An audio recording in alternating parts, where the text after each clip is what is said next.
계속해서 부동산 시장도 좀 짚어보죠. 네. 최근에 정부가 어떤 집이든 간에 6억 이상 대출을 못 받게 하는 초고강도 대책을 내놨잖아요. 그 이후에 부동산 시장 흐름은 좀 어떻습니까? 네, 그 대책이 나온 게 6월 27일 금요일이었죠. 그래서 6월 27일부터 시장의 변화를 보면 28일부터 당장 제도가 시행된다고 하니까 서둘러서 매매 계약을 27일로 당긴 집들이 참 많았습니다.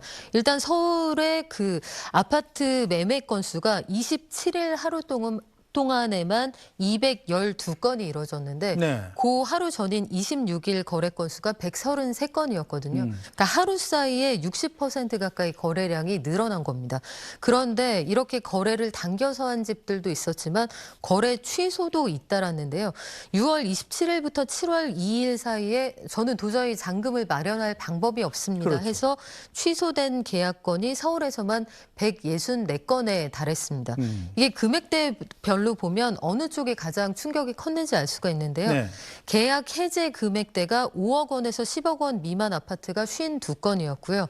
10억 원에서 15억 원 미만 아파트가 45건. 그러니까 전체 취소 건수 164건 중에서 97건. 그러니까 전체의 약 60% 정도가 5억 원에서 15억 원 사이에 해당하는 아파트였다. 이렇게 정리가 가능합니다. 자, 그렇다면 이 정부의 이 강력한 대책이 일단 효과를 좀 냈다 이렇게 봐야 됩니까? 그렇습니다. 실제로 그래서 이번에 그 취소된 건수 가운데 30억 원을 웃도는 초고가 아파트가 많지는 않았는데요.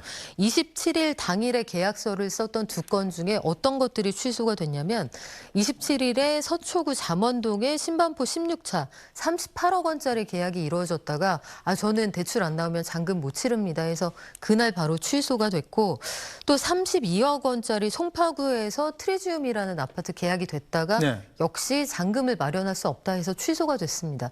이 동네별로 보면 성동, 마포에서 많았고요. 영등포구에서도 18건 정도 취소 건수가 나왔습니다. 네, 자, 이런 가운데 정부가 서울 강남상구 등 주요 지역 상대로 시행해온 부동산 시장 불법행위 현장 점검, 이것을 서울 전역으로 확대한다고 발표했대요. 네, 서울 전역으로 발표한다고 했고 지금 방송 준비하는 동안 네. 권역이 더 늘었습니다. 오. 그래서 이제는 서울의 과천, 성남, 용인으로까지 늘리겠다. 네. 지자체하고 국토부 또 부동산원이 함께 합동 조사반 꾸려서 현장에 나가보겠다는 얘기인데요.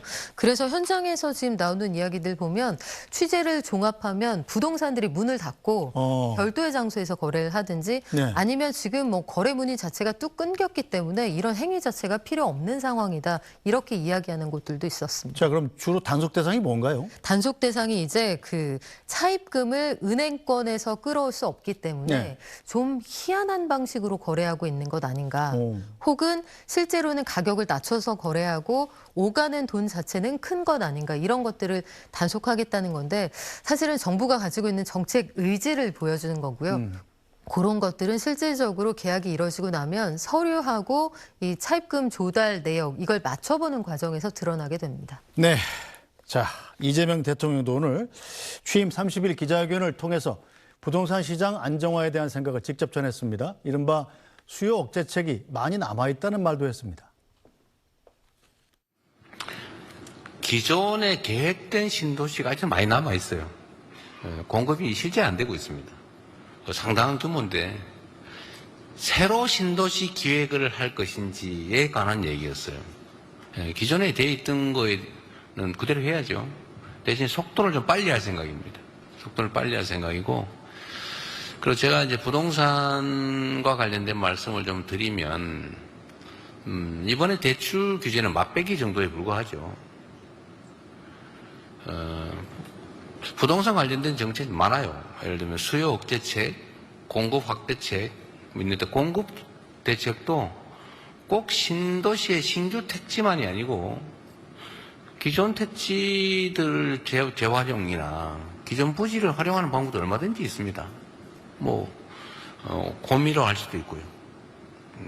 근데 공급도 다양한 방법이 있다. 얼마든지 가능하다. 그리고 더 근본적으로 수요 억제책으로는 지금 이거 말고도 많아요. 저는 대한민국의 미래가 이 부동산 정책에도 크게 영향을 받을 거라고 봅니다. 안 그래도 좁은 국토에 수도권 집중이 심화되고 있는 와중에 이 투기적 수요가 사실 부동산 시장을 매우 교란을 하는데 좀 전체 흐름을 좀 바꿀까 해요.